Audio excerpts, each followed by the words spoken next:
नमस्कार दोस्तों, स्वागत है एक बार फिर से हमारे यूट्यूब चैनल में। आज का जो टॉपिक है तो ऑल इंडिया बार एग्जामिनेशन 24 जनवरी 2021 में जो पेपर हुआ था उसका ये पार्ट 2 है। तो आइए जो है शुरुआत करते हैं पहले क्वेश्चन से, जो 52 नंबर क्वेश्चन है। तो साक्ष्य अधिनियम की धारा 113A किससे संबंधित है? हत्या करने के इरादे या नियत का अनुमान से, किसी लड़की के बलात्कार और उसकी हत्या के इरादे का अनुमान से, एक लड़की के अपहरण की धमकी देने के अनुमान से, या फिर डी है एक विवाहिता महिला द्वारा आत्महत्या की कोशिश का अनुमान। तो जो धारा 113A है और डी एक विवाहित महिला द्वारा आत्महत्या की कोशिश का अनुमान से है। 53 नंबर क्वेश्चन है कि सुप्रीम कोर्ट ने इस मुकदमे में कुछ शर्तों के अधीन जीवित वसीयत और निष्क्रिय इच्छामृत को वैध कर दिया। पहला क्वेश्चन है पहला जो आंसर है अरुण रामचंद्र शानबाग बनाम भारत संघ 2011। दूसरा है कॉमन कॉज बनाम भारत संघ 2018। सी है ज्ञान कौर बनाम पंजाब राज 1996।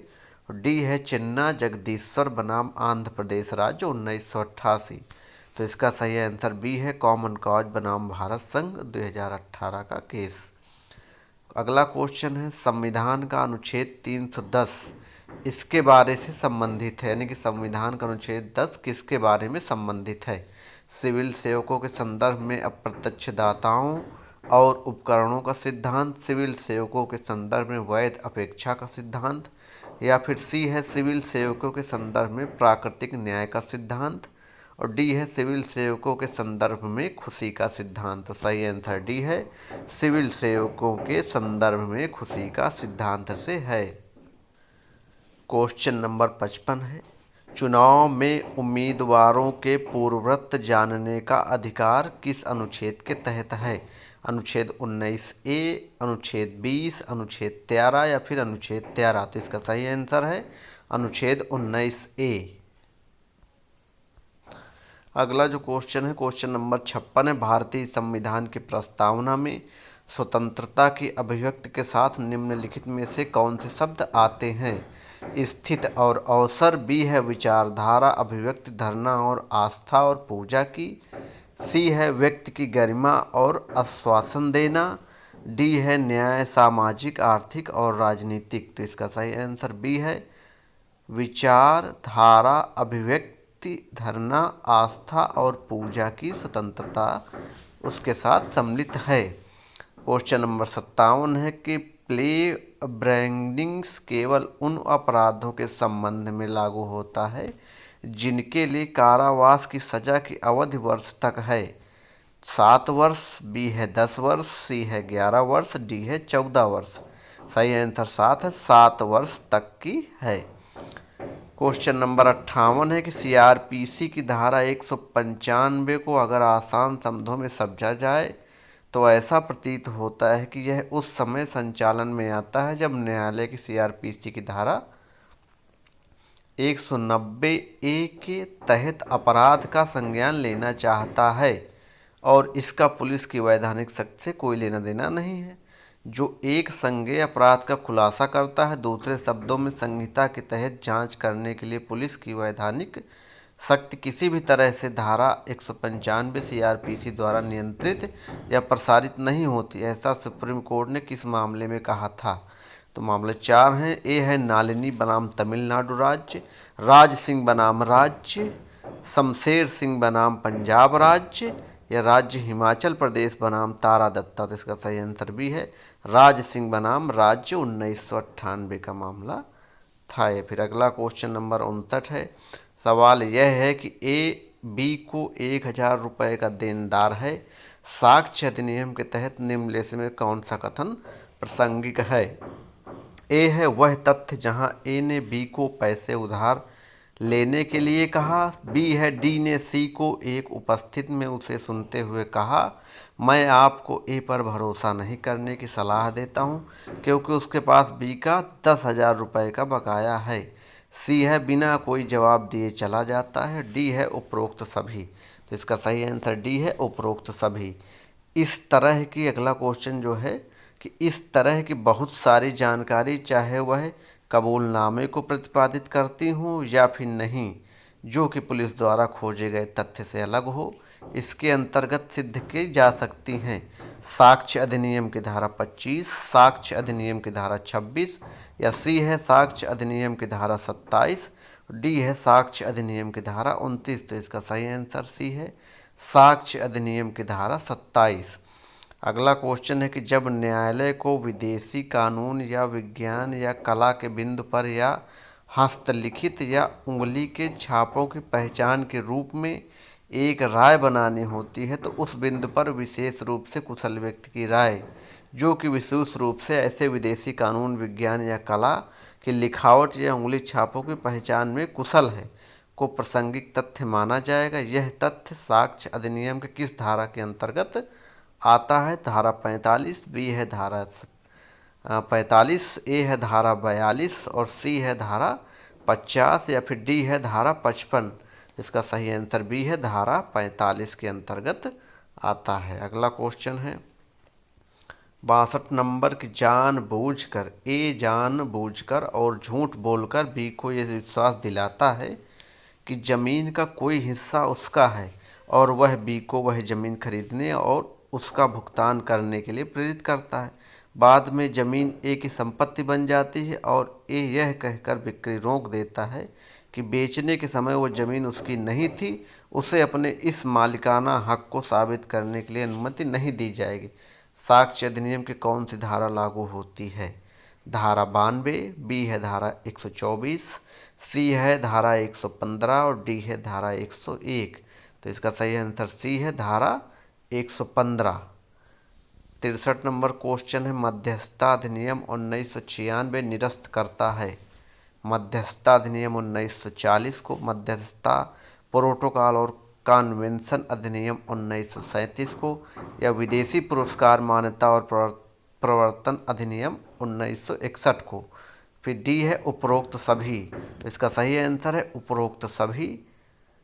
अगला क्वेश्चन है 64, सांसद संविधान के तहत प्रशासनिक न्यायाधिकरण स्थापित कर सकती है, किस अनुच्छेद के तहत? अनुच्छेद 323 बी, अनुच्छेद 323 ए, सी है अनुच्छेद 233 और डी है अनुच्छेद 323।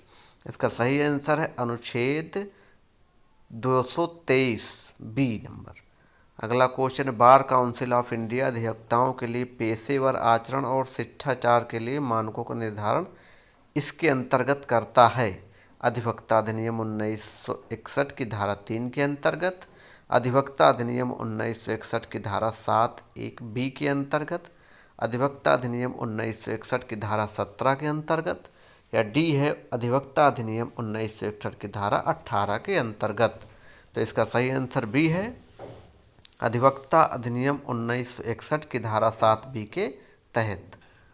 अगला जो क्वेश्चन है उस 66 नंबर है कि अधिवक्ता अधिनियम 1961 की धारा 49 के अनुसार बार काउंसिल ऑफ इंडिया के पास ऐसे नियम बनाने का अधिकार है जो, ए है बार काउंसिल की सदस्यता के लिए योग्यता और ऐसी सदस्यता के लिए अयोग्यता, बी है अधिवक्ताओं के रूप में नामांकित होने वाले व्यक्तियों का वर्ग या श्रेणी, सी है भारत में विश्वविद्यालयों द्वारा कानूनी शिक्षा के मानकों और उस उद्देश्य के लिए विश्वविद्यालयों के निरीक्षण के लिए, और डी है उपरोक्त सभी। तो इसका सही आंसर डी है उपरोक्त सभी।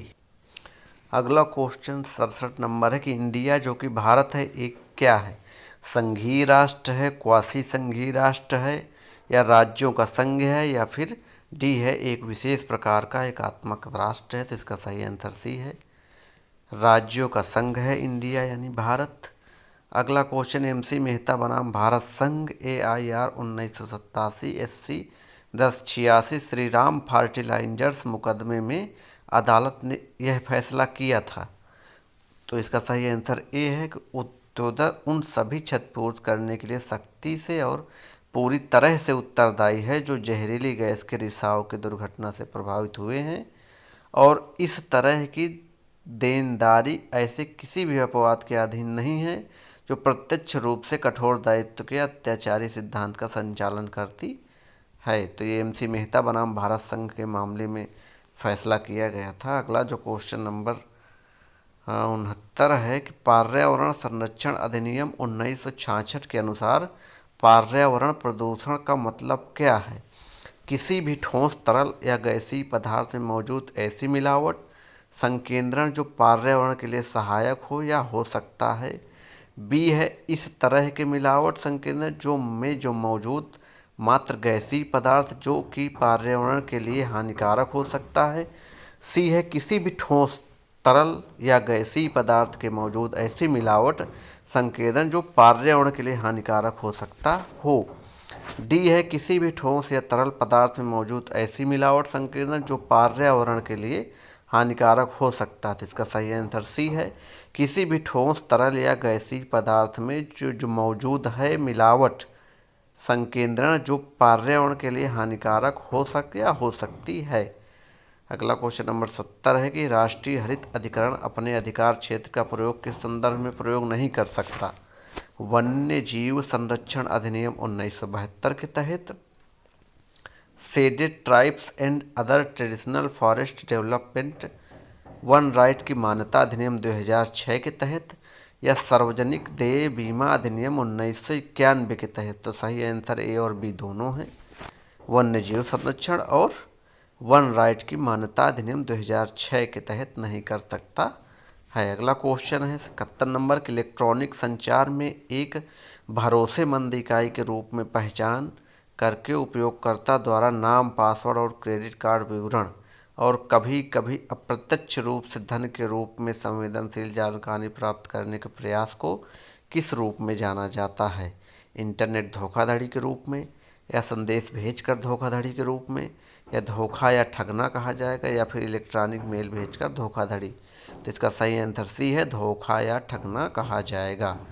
क्वेश्चन नंबर 72 है कि इंडियन पेनल कोड के सेक्शन 82 के हिसाब से किसी बच्चे द्वारा कितनी उम्र से नीचे किए गए जुर्म को जुर्म नहीं माना जाएगा? ए है 14 साल, बी है 7 साल, सी है 18 साल और डी है 21 साल। तो इसका सही आंसर बी है 7 साल। अगला क्वेश्चन नंबर 73 है आरवी डडली और स्टीफन किस सिद्धांत के समर्थक हैं? ए है अपनी जान बचाने के लिए एक निर्दोष की जान लेना आत्मरक्षा नहीं है और हत्या के खिलाफ आवश्यकता के रूप में बचाव की अपील नहीं की जानी चाहिए। बी है ज़रूरत पड़ने पर हत्या के खिलाफ बचाव के रूप में निवेदन किया जा सकता है। अपने स्वयं को बचाने के लिए एक निर्दोष के जीवन को ख़त्म करना जरूरी हो सकता है। सी है बिना दया के किसी भी व्यक्ति की हत्या बचाव नहीं है और ना ही जरूरी और अपने बचाव के लिए इसकी दलील नहीं दी जा सकती। डी है उपरोक्त में से कोई नहीं। तो इसका सही आंसर ए है अपनी जान बचाने के लिए निर्दोष की जान लेना आत्मरक्षा नहीं है और हत्या के खिलाफ आवश्यकता के रूप में बचाव की अपील नहीं की जानी चाहिए। क्वेश्चन नंबर अगला है जनहित याचिका की उपयोगिता है उदारीकृत लोक स्टैंडी, गैर प्रतिकूल कार्यवाही या प्रक्रियात्मक आवश्यकताओं का उदारीकरण किया जाना। तो इसका सही आंसर डी है उपरोक्त सभी। अगला जो क्वेश्चन है 75 नंबर कि याचिकाकर्ता राजनीति विज्ञान के प्रोफेसर जिन्होंने संवैधानिक प्रावधानों के उचित कार्यान्वयन को सुनिश्चित करने के लिए पर्याप्त शोध किया और गहरी रुचि रखते थे, ने बिहार राज्य द्वारा विधायिका की स्वीकृति प्राप्त किए बिना कई अध्यादेशों को निरस्त करने की प्रथा को चुनौती दी। अदालत ने माना कि याचिकाकर्ता को जनता के सदस्य के रूप में अनुच्छेद 32 के तहत याचिका को बनाए रखने के लिए पर्याप्त सरोकार है। यह मामला संबंधित है। तो इसका सही आंसर है DC बाघवा बनाम बिहार राज्य AIR 1967 से, यानी कि इसका सही आंसर बी है। फिर अगला क्वेश्चन है 76 कि जहां किसी व्यक्ति या किसी संवैधानिक या कानूनी अधिकार के उल्लंघन के कारण किसी व्यक्ति को कानूनी रूप से किसी व्यक्ति को कानूनी चोट या कानूनी चोट का कारण बनना या किसी की संवैधानिक या कानूनी प्रावधान या कानून के अधिकार के बिना या किसी भी तरह के उल्लंघन में लगाया जाता है, तो इस तरह के कानून गलत या कानूनी चोट या अवैध बोझ को खतरा है और ऐसे व्यक्ति या गरीबी, असहाय या विकलांग या सामाजिक या आर्थिक रूप से वंचित लोगों के वर्ग को निर्धारित करते हैं जो राहत के लिए अदालत का दरवाज़ा खटखटा सकते हैं। जनता के किसी भी सदस्य के लिए आवेदन रख सकते हैं। अनुच्छेद 226 के तहत उच्च न्यायालय में एक उचित दिशा आदेश या रिट ऐसे व्यक्तियों के मौलिक अधिकारों के उल्लंघन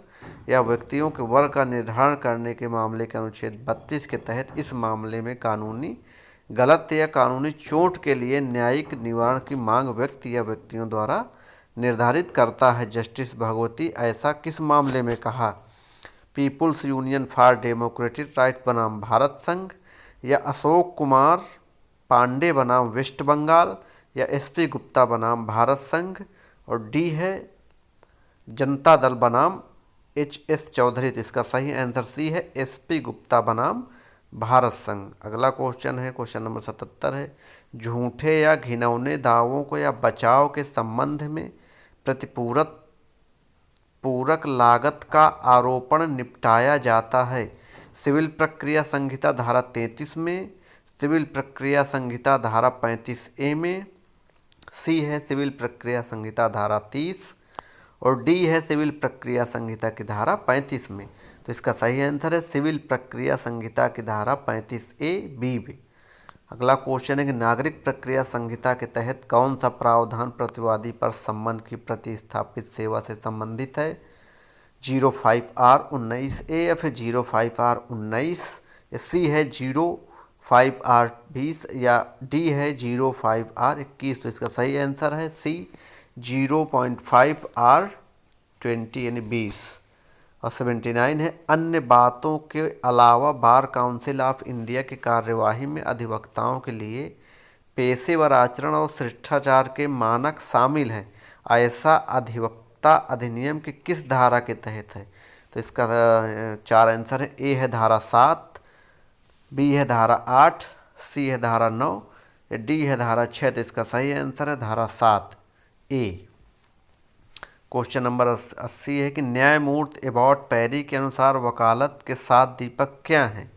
ईमानदारी, साहस, व्यावसायिकता, बुद्धि, वाग्मिकता, निर्णय और अध्यात्मवृत्ति। बी है ईमानदारी, साहस, उद्योग, बुद्धि, वाग्मिकता, निर्णय और अध्यावृत्ति। सी है प्रभाव, साहस, उद्योग, बुद्धि, वाग्मिकता, निर्णय और अध्यावृत्ति, और डी है ईमानदारी, साहस, उद्योग, गंभीरता, वाग्मिकता, निर्णय और अध्यावृत्ति। इसका सही आंसर भी है ईमानदार होना चाहिए, साहस, उद्योग, बुद्धि भी होनी चाहिए, वाग्मिकता, निर्णय और अध्यावृत्ति भी होनी चाहिए। क्वेश्चन नंबर 81 कि एक सार्वजनिक कंपनी में निदेशकों की न्यूनतम संख्या कितनी होती है? तो जो इसका ए है 3, बी है 10, सी है 12 और डी है 5। तो न्यूनतम संख्या 3 होनी चाहिए। एक सार्वजनिक कंपनी में निर्देशकों की न्यूनतम संख्या कितनी होनी चाहिए? कम से कम 3। इसका सही आंसर ए है। फिर क्वेश्चन नंबर 82 है कि एक सहयोगी कंपनी किसी अन्य कंपनी के संबंध में क्या मतलब रखती है?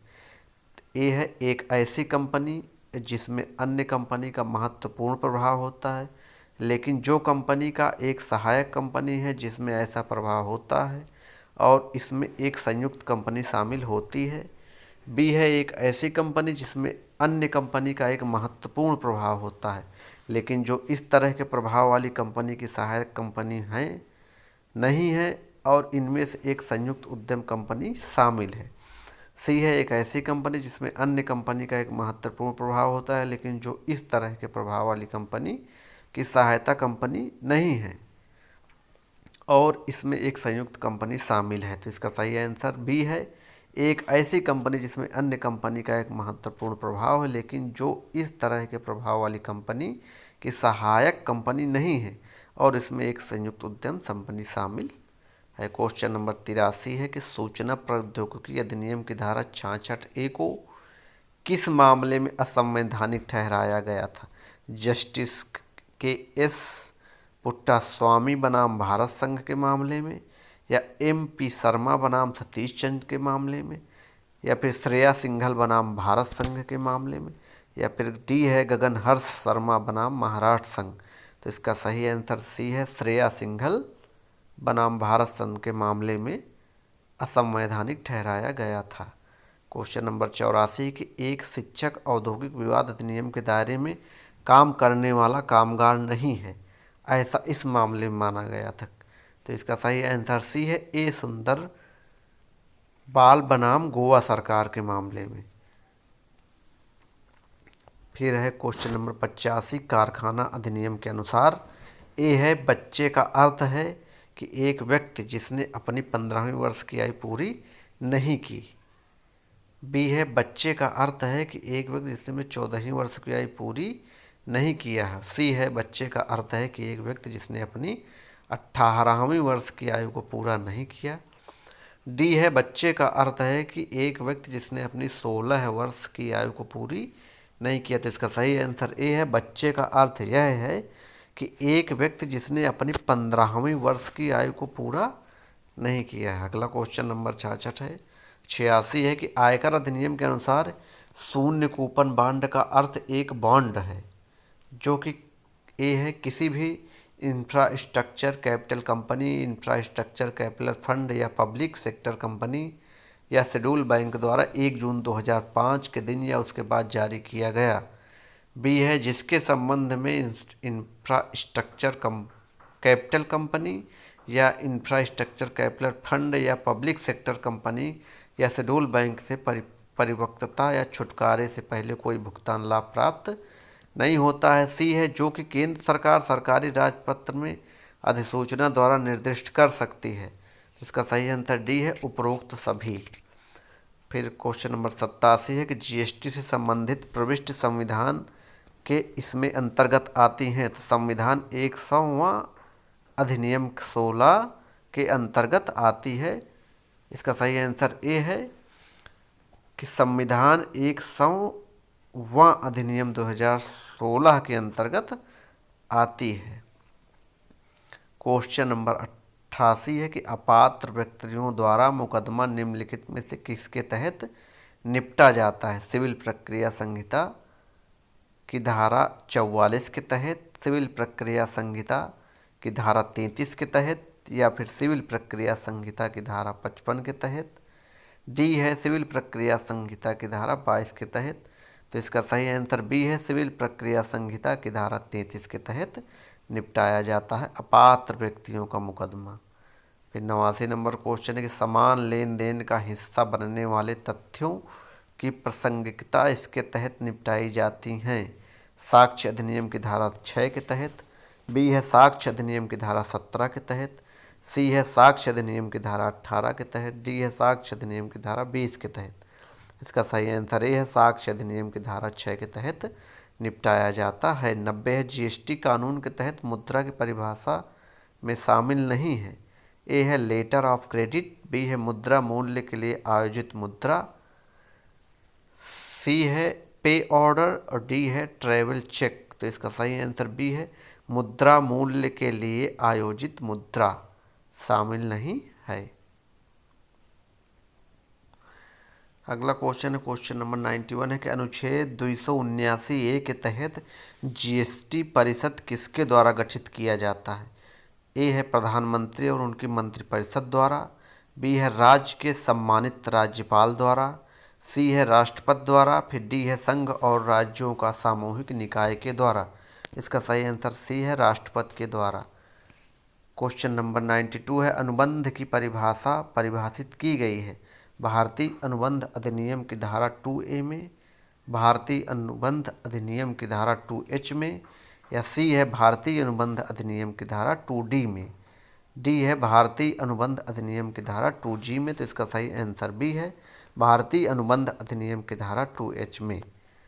93 नंबर क्वेश्चन कि हिंदू उत्तराधिकार संशोधन अधिनियम 2005 महिलाओं के लिए क्या प्रदान करता है। पुरुषों के साथ तालमेल का अधिकार, अपने माता पिता से अपने भाइयों के साथ कृषि भूमि विरासत के अधिकार, अपने मृत पति की स्व अप्रगृहित कृषि भूमि का उत्तराधिकार या फिर उपरोक्त सभी। तो इसका सही आंसर डी है, उपरोक्त सभी। क्वेश्चन नंबर 94 है कि हिंदू विवाह अधिनियम की धारा 25 का प्रावधान है बच्चों की हिरासत से, स्थायी गुजारा भत्ता और रखरखाव से, रखरखाव से या फिर वैवाहिक संपत्ति का विभाजन से। तो धारा 25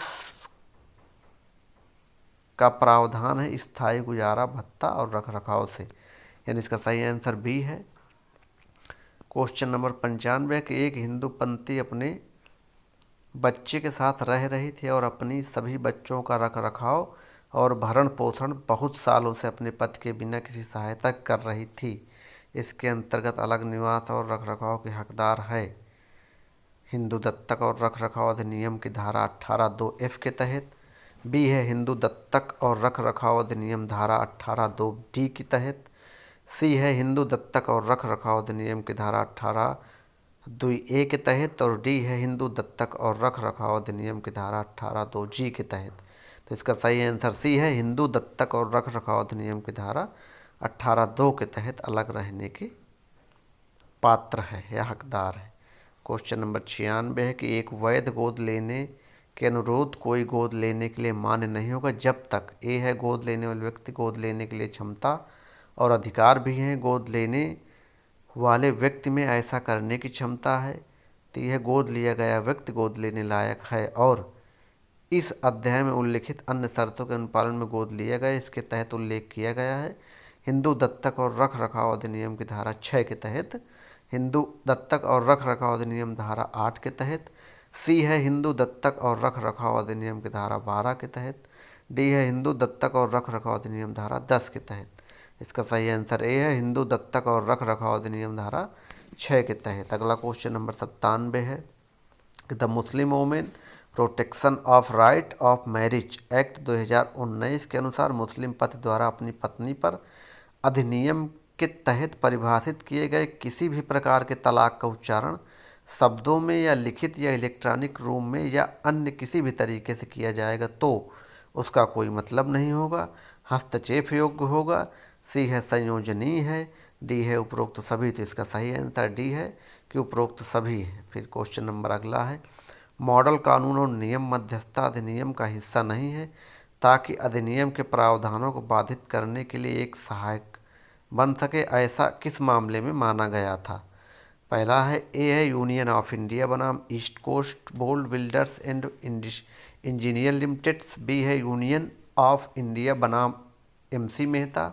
सी है टाटा प्रेस लिमिटेड बनाम भारत संघ। फिर डी है यूनियन ऑफ इंडिया बनाम इंडिया चेंज क्रोम लिमिटेड। तो इसका सही आंसर ए है यूनियन ऑफ इंडिया बनाम East Coast Bold Builders and Engineers Limited. Question number अगला है कि मध्यस्थता अधिनियम की धारा 7(4) के अनुसार ऐसा दस्तावेज एक मध्यस्थता समझौते माना जाएगा यदि वह लिखित में है तो पार्टियों द्वारा हस्ताक्षरित दस्तावेज है।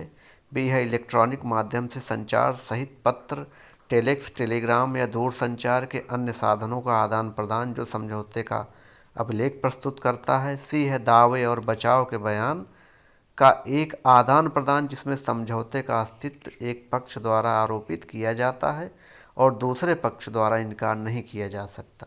डी है इनमें से कोई नहीं। तो इसका सही आंसर डी है कि इनमें से कोई नहीं। क्वेश्चन नंबर अंतिम 100वां क्वेश्चन है कि मध्यस्थता समझौते में वस्तु विचलन के अधिकार की छूट का उल्लेख मध्यस्थता और सुलह अधिनियम की किस धारा के तहत किया जाता है। धारा 7 के तहत, धारा 4 के तहत, सी है धारा 20 या फिर डी है धारा 22। तो इसका सही आंसर डी बी है धारा 4 के तहत सुलह अधिनियम का समझौता किया जाता है। आज के लिए इतना ही बस। धन्यवाद दोस्तों।